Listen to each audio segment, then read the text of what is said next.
Vasudevaya. Om Namo Bhagavate Vasudevaya. Om Namo Bhagavate Vasudevaya. Om Namo Bhagavate Vasudevaya. Okay. Just we want to comment a little bit in this first. This is introduction, and this is it's called Premadwani prayers. This is auspicious prayers when you're going to read the Bhagavad Gita. We should, just like when two people meet, they introduce. This is Mr. So-and-so, oh, this is Lady so-and-so. They start a conversation. This is the introduction. The introduction is that we ask the benedictions of the parampara, people that brought this book to us. Okay, the Bhagavad Gita, that's a verse, Evam parampara praptam, is that this knowledge, Krishna said, is coming from a disciplic succession. You see, it's coming down through time, from spiritual master to disciple, who becomes a spiritual master and teach another disciple, and back and forth until today. You see, from spoken 5,180 years ago to today, this knowledge is coming down in a particular understanding for our benefit. You see, so the first thing we're doing here, we ask the mercy, we ask the benediction of the spiritual master, because he is the one who brings this. We pray every day, the spiritual master bring the torchlight of knowledge. Sometimes in India, in Korea not much, sometimes after the storm, you have a nighttime, so light goes off, blackout, load shedding. So you're in the dark. It's a very stressful situation to be in the dark. What to do, what is the walls, how to go around. You see, you're bumping around in the dark. This is very stressful, and we experience a lot. So in the world, in our lives, going in darkness is not a very nice thing. No, I know what I'm doing. I know what to do. Are you sure? Because in some time in our lives, we are doubtful. Did I do that decision? Was it a good decision? Did I actually did a right thing in doing this and doing that? You see, so when there's doubt, how to go around these doubts? You see, Arjuna, this is armies. This is the Bhagavad Gita is the song of the Lord, the song of the Bhagavan. You see, in the beginning of the battlefield, there was a battlefield between two parties. And these parties, this is a historical fact. This is a battlefield of a little over 5,100 years ago. It was a battlefield in the place in India near New Delhi called Kurukshetra, a real place. This is not historical, this is not allegorical, this is not some make-believe story. This is actually happening this 5,000 years. It's part of our history of not only Bharata, which today we understand as the area more or less where India is, okay, is a part of the historical world as we know it. Because after the Mahabharata, after this war, the history as we know is started to be formed, that the modern history came to be known. Because there's some reasons in there which we can discuss later. So we're going back in here, everything starts by the Sri Guru. He gives the knowledge by which you can begin to understand first our position. You see, that's our position. Because if we don't know our position, we may make some false moves in our lives, and then we regret later. If we know our position, every move we make is bona fide. Thank you. It's correct. And we don't have to go back later on. We may have difficulties ahead, but we don't have to go back. And that's very nice. I know many people that have done mistakes in their lives, and it costs. Now, some people, they say, that mistake, that cost me 10 years. That cost me 2 years. Thank you. You see, that you have to redo the whole decisions and everything.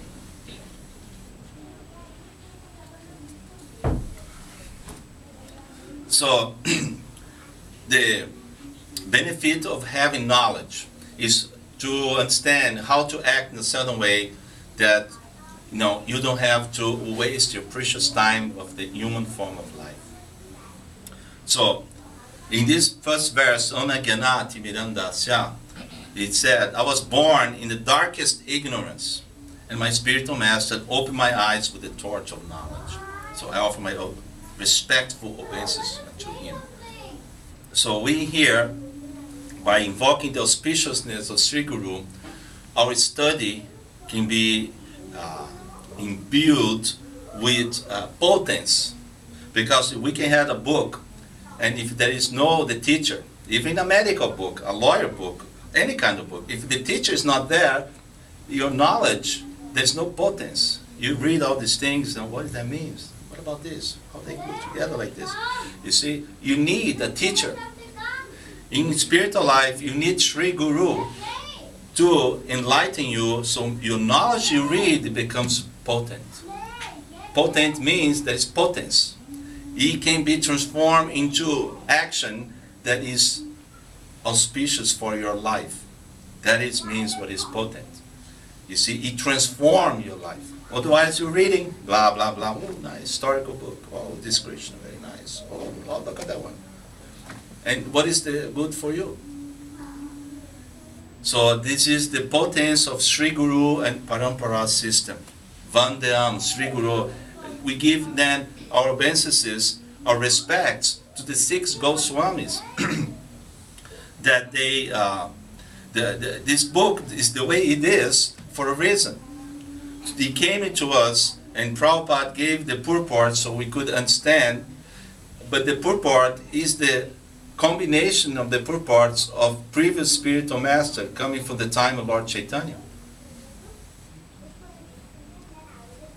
Lord Chaitanya, both in there, early time. You see, and because knowledge is a quite interesting thing. Sometimes you go to a doctor. In America, well, at least when I was there, it's a thing that, or maybe your doctor say one thing, but you're entitled to a second opinion, sometimes a third opinion. Well, I don't know about this doctor, I have to do this and that, I don't know, I'm going to go to the other one. I trust him more. And he may tell a complete different diagnosis. He may tell, no, you have this and you have to do that. And this one, no, you have that and you have to do this. It's 2 doctors, the 2 perfectly qualified, but they come to 2 different conclusions. Is that correct, right? It's possible. Sometimes in the political field, for example, there's economy. Economy is somewhat of a science. And, there's a camp in there, the political camp, Republicans say, no, this is the problem with the economy. And the other one, the Democrats, they say, no, this is the problem. But the numbers are the same. They read it differently. You see? So it creates confusion, and you have to do your homework. You have to find out what's going on. You see? But also in knowledge, it is possible we read and we understand something that is different than we actually should understand. So the knowledge has to be backed up by the guidance of Sri Guru. This is what means here the torchlight of knowledge. So you have the Siddhanta. Siddhanta is called the conclusion. The conclusion has to be the same coming up from Lord Krishna himself. You see, there is many instances that people, the knowledge is there, but they change. So Krishna said, you surrender to me, evam parampara praptam sarvadharma parichaja manikam saranam vraja. You surrender to me. But there's people that say, no, really, that's not really Krishna. It's the one behind Krishna. It's the formless Krishna. It's the one who's acting through Krishna. See, I'm changing everything. I'm making different idea. And the conclusion that was this way, now we're going this way. We changed. You see? So therefore, Sri Guru is there to what? The conclusion is devotional service. Surrender to the Lord in devotional service. Now, to develop the devotion, the love for the Lord in the heart. Anything we're not interested. Oh, I want to have knowledge. I'll be a very knowledgeable person. I know so many things, and when I talk, people get inspired by my knowledge. This is just ego knowledge. That doesn't matter. This is not the thing that will inspire people to have love in the heart. You see? So knowledge actually is to surrender, to come to a point that you're, okay, wow, I understand now. Now I'm surrendering. I didn't know, now I know the position of Krishna. I can surrender to the Supreme Lord and serve Him. That is knowledge. Because knowledge is limited. You see? It's limited. By studying knowledge very assiduously, very with great endeavor, we're not going to get to, we get to a certain point, which is good, but after that, we're not going to get the ultimate knowledge, which is actually the pure experience of the Lord in the heart. That is not knowledge. That is beyond knowledge. So knowledge also is a very interesting thing. You see, for example, it's limited. For example, if I say, well, this house can be built, I can have like, maybe 50 people working this house, I can build in 1 year. Well, okay, if I put 100 people, can I build in 6 months? Makes sense, right? Well, if I put 200 people, I build in 3 months. 400 people, a month and a half. So then you have 1,000 people in 1 week, we have 5,000 people in 2 hours. Can you build a house in 2 hours? The cement cannot even dry yet. So at one point, the knowledge and reality, they got diverted. Even though in the paper it looks, I can build a house, with 4,000 people, I can build in 1 hour. In the paper it looks good, but actually reality is a different thing. So knowledge, at one point, yes, this will work. I have my puzzle here, okay, in paper looks good, or in the paper of the mind looks good, but at one point, reality kicks in and it's not as much, it's not as right. Therefore, it's said the bhakti is beyond that. Bhakti is a different access. You see, knowledge, it brings you to understand certain principles were in the material world, but then knowledge of bhakti, it brings you beyond that. And that's what we have to seek. So, does anybody have any particular question right now? Before I read a verse, and we see here, let me see, how is the time? Is it doing good?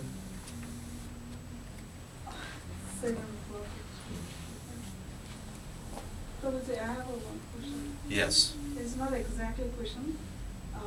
It's a few minutes back, we did a group chanting. Uh-huh.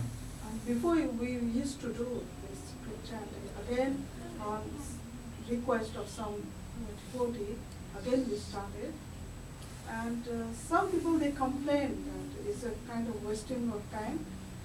I feel like you're pushing us to do something in the room, and which one is not very, we don't like it to do, but you are pushing us.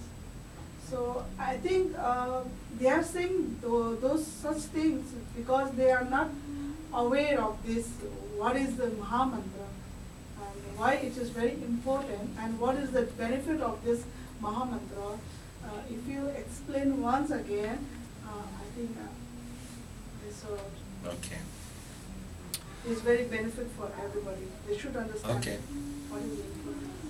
Because there's some people coming here first time, some coming the 10th time, some coming all the time. So we're gonna put more or less, everybody can be inclusive. Yes, this chanting is very nice. I like it, and I'm being around for a long time. You see, it's nice to Satatam Kirtayam Tomam. In the Bhagavad Gita, Krishna said, devotees that chant in my glories, they chant, in association. This is the greatest thing, we chant in association.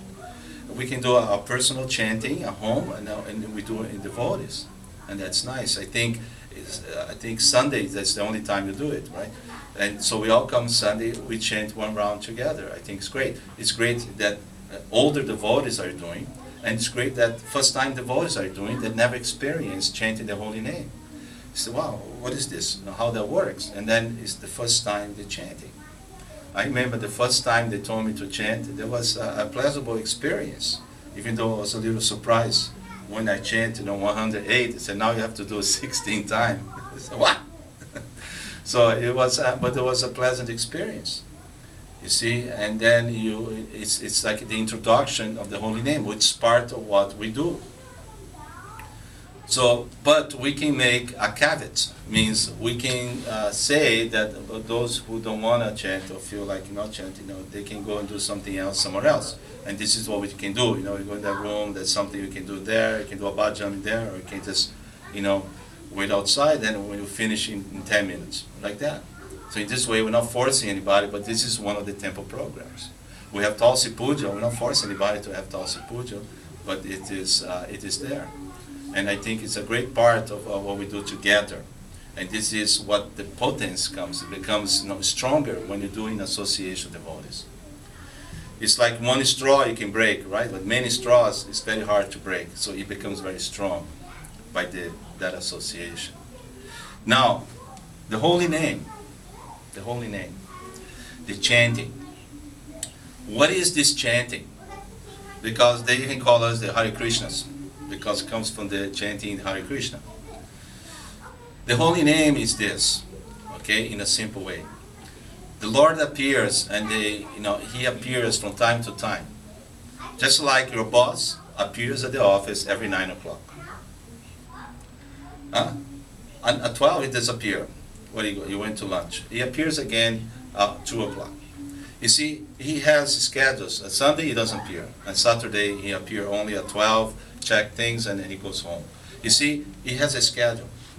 So the Lord, He appears in this world for the sake of us. He appears with a mission. Yada yada idharmasya glanit bhati bhavata. He appears to chastise the miscreants and to give pleasure to the devotees. Right?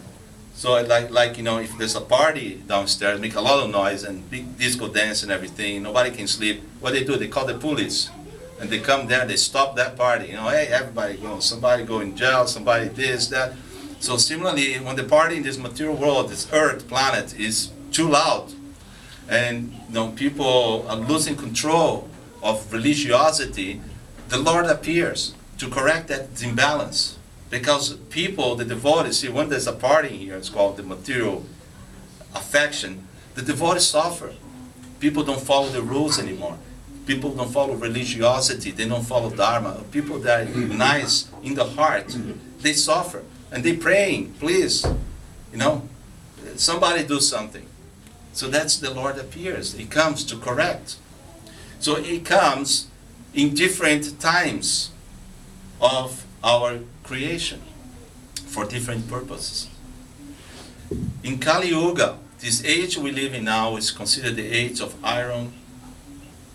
He comes in the manifestation of His name. You see, He comes in sound vibration. Now, that's a good thing. Oh, no, I wanted the Lord personally. Yeah, but He comes, He stays so many years, then He goes. You see, the Lord's name stays for the whole duration. And it's a very merciful sound vibration. We're just going to go to that part. You see, Lord Chaitanya, He is the incarnation of the Lord, that He comes and brings the holy name. The Lord Himself incarnates to bring His incarnation of the holy name. It's a quite interesting pastime. You see, that is a very confidential manifestation of Lord Chaitanya. The Lord comes in here to teach us how to chant His holy name. It's not just, here's the name, now go and chant. It's not just like this. The Lord is not impersonal. He's saying, He Himself comes to show us how to say it. But He doesn't come as, I am so-and-so, I'm here chanting my own name. That doesn't sound very good. So Lord Chaitanya comes disguised as a devotee of the Lord and teaching us how to chant the holy name. It's not just chanting. What kind of mentality you have able to chant that holy name? Trinara pi sunichana. You see, chant in the humble state of mind. You see, lower than the grass in the street. You chant with pure heart, pure sincerity, just asking the Lord, please, let me serve you. With pure desire, no chanting, one of these, it's a big list in here, it's like Santa Claus time. No. You see, so you have to chant with the proper consciousness. This is what Lord Chaitanya gave to us. How to always chant. Sadhari, constantly chant the name of the Lord. Because I can chant here pure for one day. Hare Krishna, oh, my chanting so good. What about tomorrow? What about a week from now?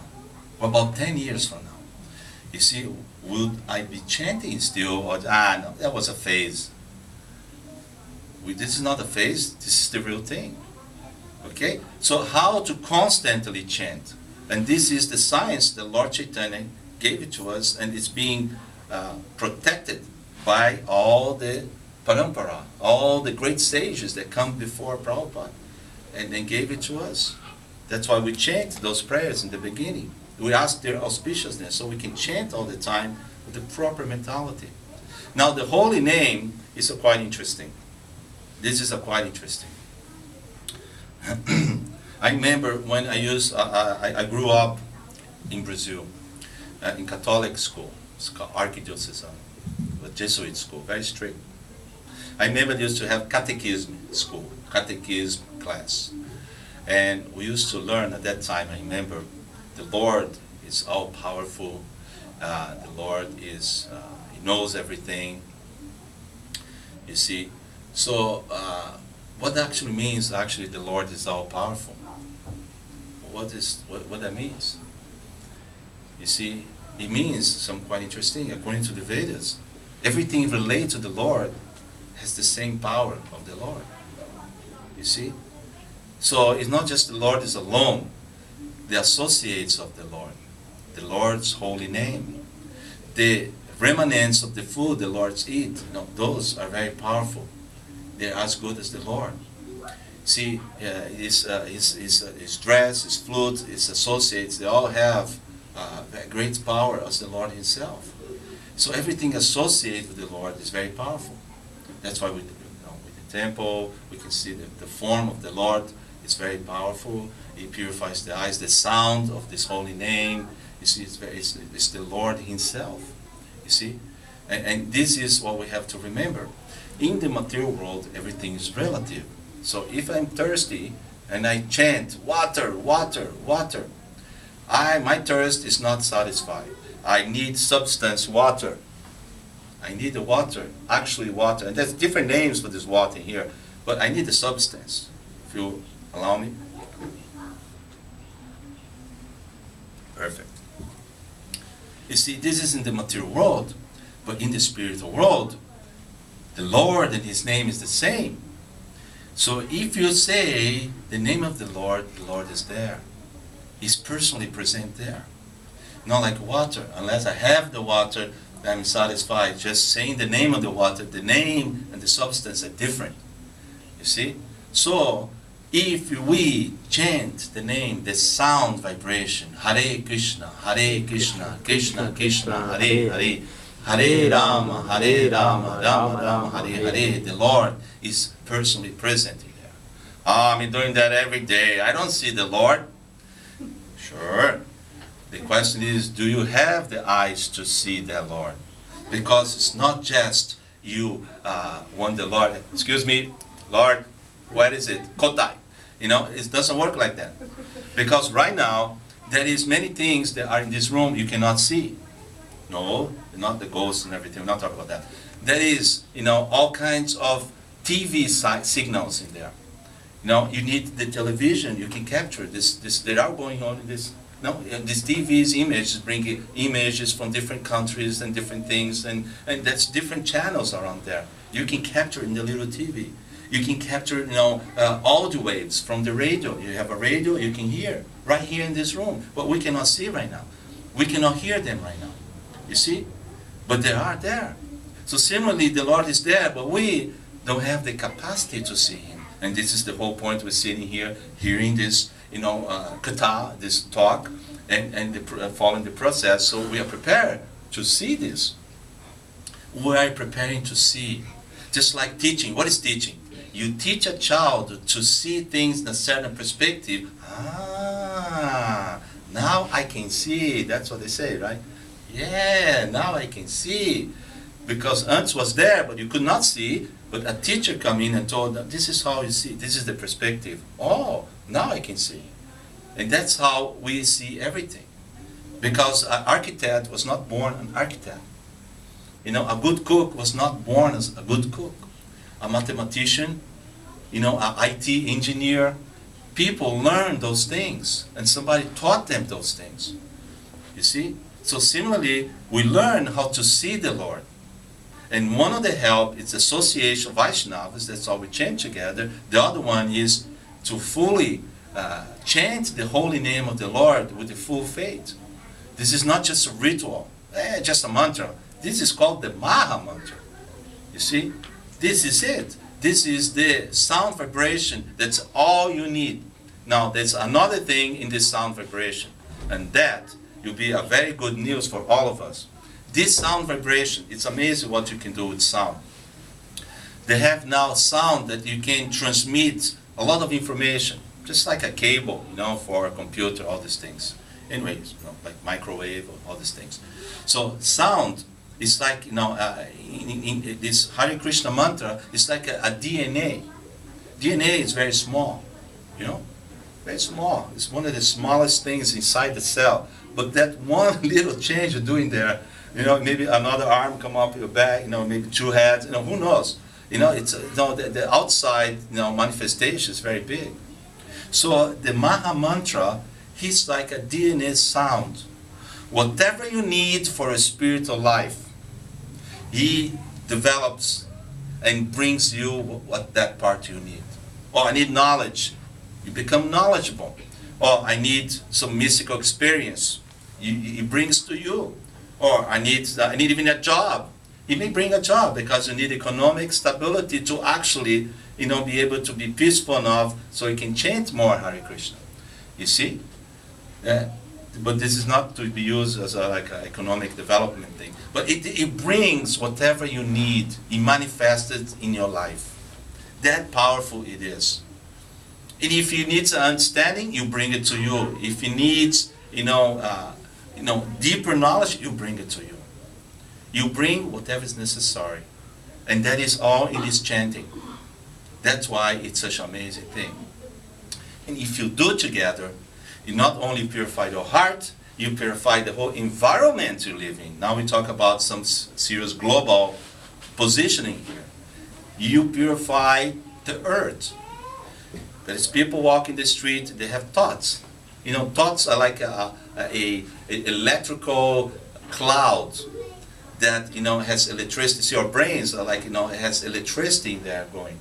Thoughts, they have this power that they project around. So our thoughts are projecting. Some of the thoughts are not so good. Lust, greed, envy. And they go out and they stick in things. You see? They go out and they stick. And how these things then will happen, People go in the environment that's very great agitation, they get agitated. People go in the environment, like in the temple, it's very peaceful, they get peaceful. If there's a bunch of people screaming here, that you won't be sitting there very calmly, you'll be also a little agitated. So the environment affects you, we affect the environment, and the Maha-Mantra cleans up everything. It brings shanti, it brings peace, it brings calm.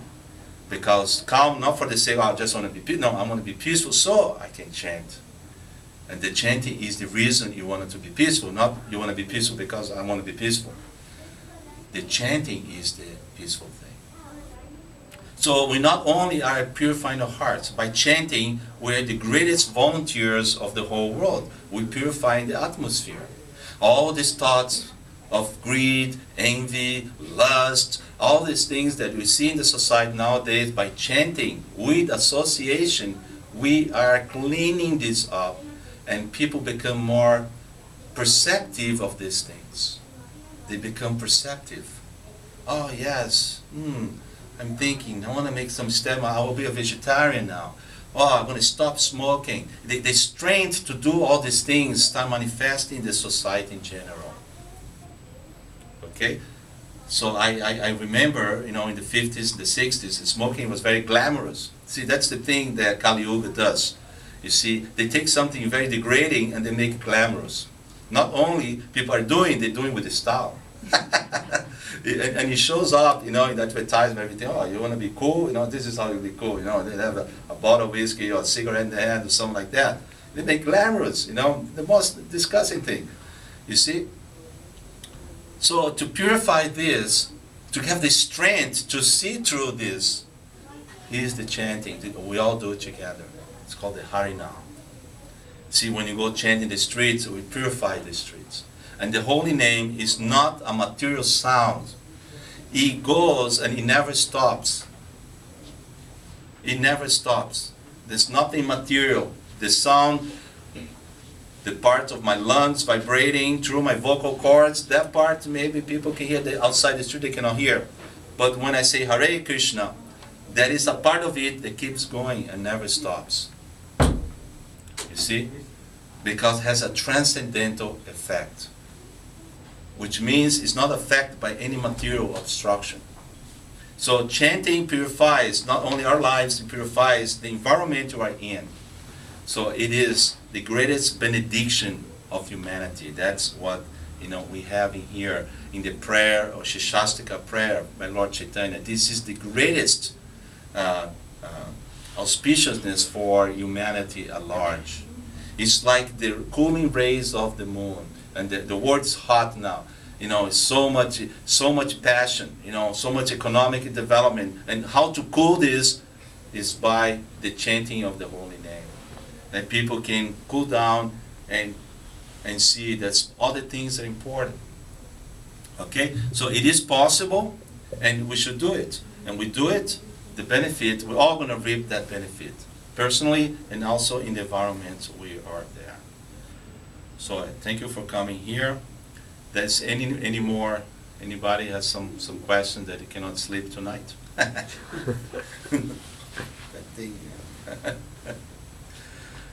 We can take one more question real quick. One more, maybe? Okay, we're being allowed more. 2 hours? 2 hours?